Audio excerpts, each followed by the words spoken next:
Hello बच्चों, आशा करता हूँ आप सभी लोग बहुत ही अच्छे होंगे और आपके आने वाले एग्जाम्स की प्रिपरेशन बहुत अच्छे तरीके से चली हो दोस्तों।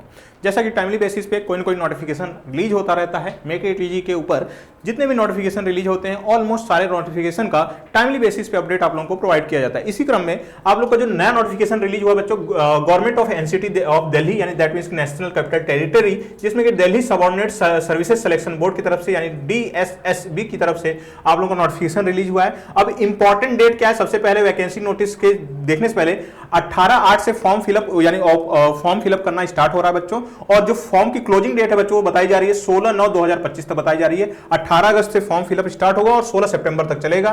फ्रॉम डेट दे सकते हो टिल कितने बजे तक है, ठीक है। अब अलग अलग वैकेंसीज देखोगे, लेकिन हमारे जो काम की वैकेंसीज है बच्चों, यहां पे नीचे स्क्रॉल करके आएंगे तो यहां पे नीचे दिखेगी पोस्ट कोड आप देखोगे 44/25 में जूनियर इंजीनियर इलेक्ट्रिकल और मैकेनिकल यानी दोनों कंबाइंड है। दिल्ली जर बोर्ड में है।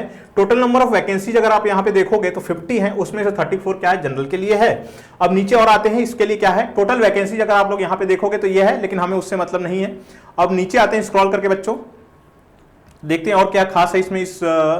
अच्छा, अब इसमें अलग अलग दिया गया है क्या क्राइटेरिया रहने वाला है, क्या एजुकेशनल क्वालिफिकेशन रहेगा, तो इसके लिए थोड़ा सा और स्क्रॉल करके नीचे आते हैं।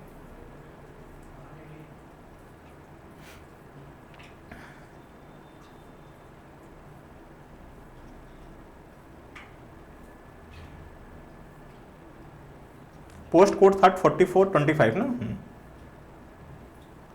40/25 44/25, ठीक है। काफ़ी लंबा चौड़ा नोटिफिकेशन है ना, क्योंकि अलग अलग पोस्ट की रिक्वायरमेंट अलग अलग होगी। हाँ, तो यहाँ पे देखो बच्चों post code 44/25। Name of the post क्या है बच्चों, जूनियर इंजीनियर इलेक्ट्रिकल मैकेनिकल है। डिपार्टमेंट क्या है, दिल्ली जर बोर्ड में है। और यहाँ पे नीचे आओगे स्क्रॉल करके बच्चों तो यहाँ पे अनरिजर्व की वैकेंसी बाइफरकेशन देख सकते हो, ठीक है। अब यहाँ पे देखो एजुकेशनल क्वालिफिकेशन की रिक्वायरमेंट क्या है, degree in electrical and mechanical engineering from the recognised board और यूनिवर्सिटी, या फिर क्या हो सकता है 3 year diploma in electrical mechanical engineering from the recognised board university plus यहां पे ध्यान दीजिएगा बच्चों, डिप्लोमा अगर है आपका 2 year experience in the planning and execution of the maintenance of the electrical and mechanical engineering works. तो ये बात ध्यान में रखिएगा, अगर आपके पास डिग्री है तो एक्सपीरियंस की रिक्वायरमेंट नहीं है, और अगर डिग्री नहीं है डिप्लोमा की हो तो उसमें 2 ईयर्स का रिक्वायरमेंट होगा बच्चों मेंटेनेंस के फील्ड में, चाहे आप इलेक्ट्रिकल से हो या मैकेनिकल से हो। पे स्केल देख सकते हो 35,400 से लेकर के 1,12,400 तक है। पे लेवल जो है 6 है, ग्रुप बी की वैकेंसीज है।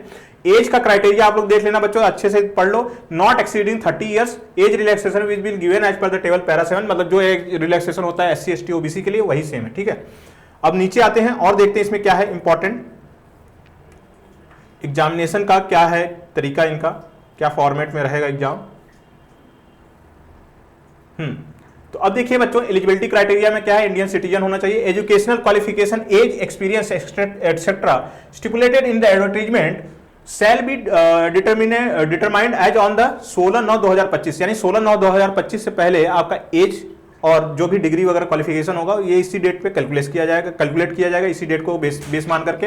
अप्लाई करने के लिए आप लोग जा सकते हो बच्चों DSSBonline.nic.in पे जा सकते हो। यहाँ पे बाकी मैं वीडियो के नीचे कमेंट के थ्रू यहाँ पे पिन करा दूंगा, इस पे डायरेक्टली क्लिक करके जा सकते हो अप्लाई करने के लिए, ठीक है। इंस्ट्रक्शन वगैरह प्रॉपर्ली पढ़ लेना आप लोग। बाकी एप्लीकेशन की जो फीस है और मोड ऑफ पेमेंट क्या है बच्चों, 100 रुपीज है, ऑनलाइन पेमेंट कर सकते हो। बाकी फीस के एग्जाम्पशंस अलग अलग कैटेगरी वाइज दिए गए होंगे। एग्जामिनेशन की स्कीम के लिए आते हैं यहाँ पे, तो पोस्ट कोड हमारा क्या था 44/25 था ना, पोस्ट कोड के लिए देखते हैं 44/25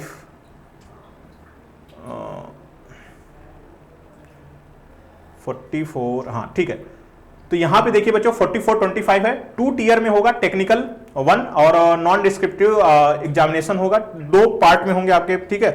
तो यहां पे 2 टीयर टेक्निकल 1 एंड जो होगा टीयर 1 जो होगा एग्जामिनेशन 2 घंटे का होगा, 200 क्वेश्चन होंगे, 200 मिनट के 200 क्वेश्चन होंगे, 200 मिनट के होंगे। सेक्शन 1 में अगर आप लोग देखोगे तो MCQ 1 मार्क के होंगे। यहाँ पे existing examination scheme, general awareness यहाँ पूछी जाएगी, जनरल रीजनिंग पूछी जाएगी, मैथ्स होगा, और उसके बाद Hindi language and test of the Hindi language and comprehension, test of English language भी होगी। ये क्या है CBT 1 या टीयर 1 की बात कर सकते हो। वहीं टीयर 2 की बात करते हैं तो यहाँ पे 2 आवर्स के लिए होगी, 200 क्वेश्चन 200 मार्क्स के रहेंगे। यहाँ पे सेक्शन ए जो रहेगा यहाँ पे 2 पार्ट में डिवाइडेड है बच्चों, जो टीयर 2 है।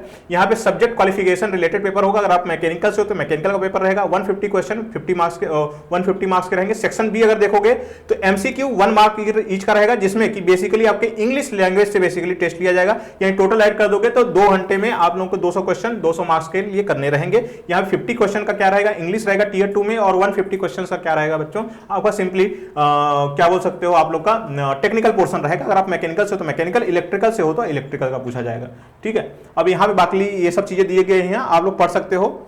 अगर कुछ भी इससे रिलेटेड आप लोगों को इशू रह जाता है तो आप लोग वीडियो के नीचे कमेंट करके पूछ सकते हो। उससे रिलेटेड आप लोगों को जितनी भी जानकारी होगी वो सारी की सारी आप लोगों को प्रोवाइड की जाएगी, चाहे वीडियो के माध्यम से, चाहे वीडियो के कमेंट के माध्यम से ही आप लोगों को प्रोवाइड की जाएगी। और कुछ इंपॉर्टेंट चीजें आप लोगों को देख लेता हूं, कुछ है एलिजिबिलिटी वगैरह। ठीक है, तो डेट आप लोगों को मैंने बता दिया, कौन अप्लाई कर सकता है ये भी मैंने बता दिया, एज का क्राइटेरिया मैंने बता दिया, 30 ईयर से कम हो तो अप्लाई कर सकते हो, वरना फिर देख सकते हो। ठीक है, हाँ तो ठीक है, बस यही सारी चीजें थी। तो आशा करता हूं दोस्तों आप लोगों को नोटिफिकेशन समझ में आओगे। अगर इससे रिलेटेड कुछ भी डाउट अगर आप लोगों को रह जाते हैं वैकेंसी से रिलेटेड तो वीडियो के नीचे कमेंट के माध्यम से जरूर बताइएगा, हम उस कमेंट को लेने की पूरी कोशिश करेंगे। आशा करता हूं दोस्तों आप लोगों को चीजें समझ में आई होंगी। मिलते हैं ऐसे किसी नेक्स्ट वीडियो में। Thank you everyone.